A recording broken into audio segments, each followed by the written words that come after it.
Welcome to xGameZones, hub to latest popular games, cheat code, reviews, preview and news. Final Fantasy XII, the Zodiac Age Remastered is one of the better ports I have played in any game series. I played entirely in handheld mode and only ran into the problem of recharging the system every 3 hours of gameplay or so. You can once again get lost in xCI with all updated graphics and gameplay. And if you've never had the chance to play it before, any Switch owner and rebounds per game lover would do well to pick this one up. Please subscribe in our YouTube channel and follow and like us on Facebook #xgamezones. Visit our site at www.xgamezones.com for more gaming review.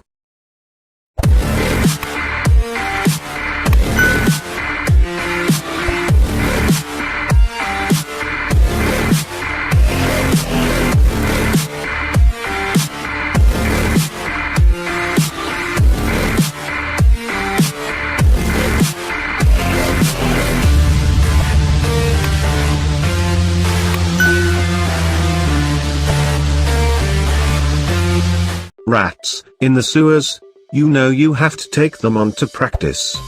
You walk down a flight of stairs into a dark, dank sewer beneath the city. You see rats all over the place. You find a target, draw your sword, and begin your attack. One rat, then another fall to your blade. Then one of them launches at your face with claws and teeth showing. Just as it hits your face you awaken. You sit up with fright as you look around and you don't know what awaits you aboard the sky ship you are riding on. Everyone looks at you like you are losing your mind. From Square Enix comes the next Final Fantasy game that has been ported to the Nintendo Switch. The world of Ivalice is in a state of war, with the warring countries taking their sights on the small kingdom of Dalmasca. You will be thrown into a situation where you have to help the heir to the throne fight back against the Arcadian forces that now control the country. You don't know what awaits for you as you leave the capital. Join Van, Ash, and all their allies in this rebounds per game that has been masterfully remastered for the Nintendo Switch. Will you save the kingdom? If you played this game when it released in North America for PlayStation 2, then you will see there are some improvements, as well as key differences for this new version of the game. The first thing that really stands out is how well the graphics were redone. When you take a look at the PS2 graphics you see how solid all of the clothes were.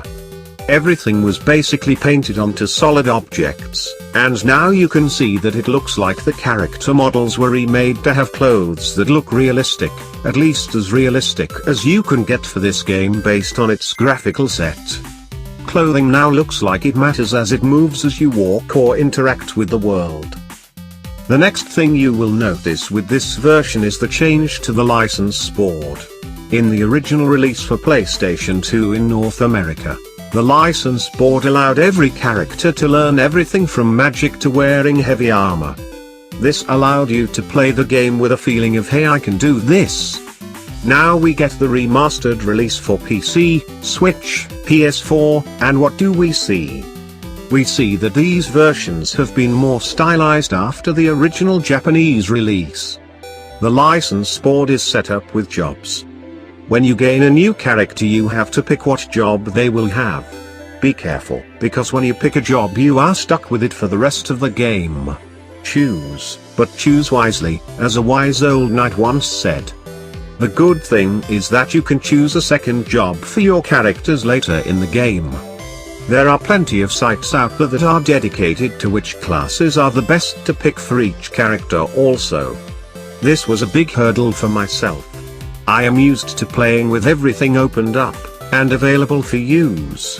Restricting my characters to only 2 jobs is definitely a game changer. It makes you think more strategically about the game, and it could affect what characters you level up throughout the game as well. Like you might use Van, Bashk, and Ash as your mains because one acts like a rogue type, one is a knight, and one is your magic user.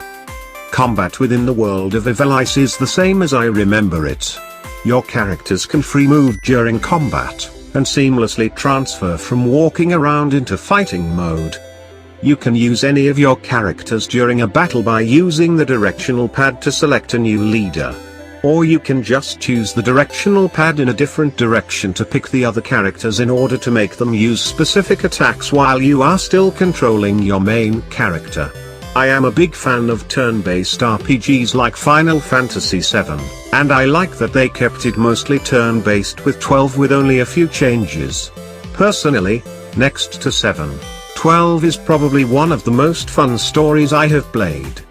There are difficult bosses everywhere, and some areas where you need to really think about what you are doing and plan it out. That is what makes Final Fantasy such a fun franchise. If you have any comments or suggestion, feel free to comment below. Thank you for watching. Please subscribe in our YouTube channel and follow and like us on Facebook #xGameZones. For more gaming review, visit our site at www.xgamezones.com. Don't forget to click the notification bell.